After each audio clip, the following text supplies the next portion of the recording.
மே 3 சனிக்கிழமை அன்று தமிழ் நாளேடுகள் மற்றும் இணைய செய்தி ஊடகங்களில் வெளியான முக்கிய செய்திகளின் தொகுப்பை இங்கே காணலாம்.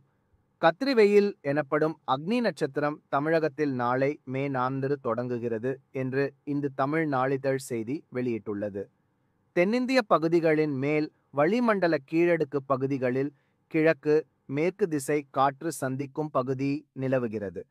இதன் காரணமாக தமிழகம், புதுச்சேரி, காரைக்கால் பகுதிகளில் இன்று மே 3 ஓரிரு இடங்களில் இடி, மின்னல், பலத்த காற்றுடன் லேசானது முதல் மிதமான மழை பெய்யக்கூடும்.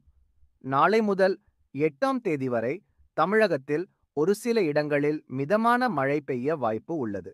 மே 6ஆம் தேதி தஞ்சாவூர், திருவாரூர், நாகப்பட்டினம், மயிலாடுதுறை, கோவை மற்றும் நீலகிரி மாவட்டத்தில் ஓரிரு இடங்களில் கனமழை பெய்யலாம். தமிழகத்தில் ஓரிரு இடங்களில் இன்றும் நாளையும் அதிகபட்ச வெப்பநிலை வழக்கத்தை விட 5 டிகிரி ஃபாரன்ஹீட் வரை உயரக்கூடும். சென்னை மற்றும் புறநகர் பகுதிகளில் இன்று வானம் ஓரளவு மேகமூட்டத்துடன் காணப்படும்.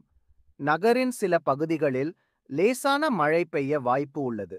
வெப்பநிலை 84 டிகிரி முதல் -1 ஃபாரன்ஹீட் வரை இருக்கும் என்று சென்னை வானிலை ஆய்வு மையம் தெரிவித்துள்ளது. இதற்கிடையே தமிழகத்தில் கத்தரி வெயில் எனப்படும் அக்னி நட்சத்திரம் நாளை தொடங்குகிறது. இது மே 28ஆம் தேதி வரை நீடிக்கிறது. பொதுவாக இந்த காலகட்டத்தில் கடும் வெயில் சுட்டெரிக்கும்.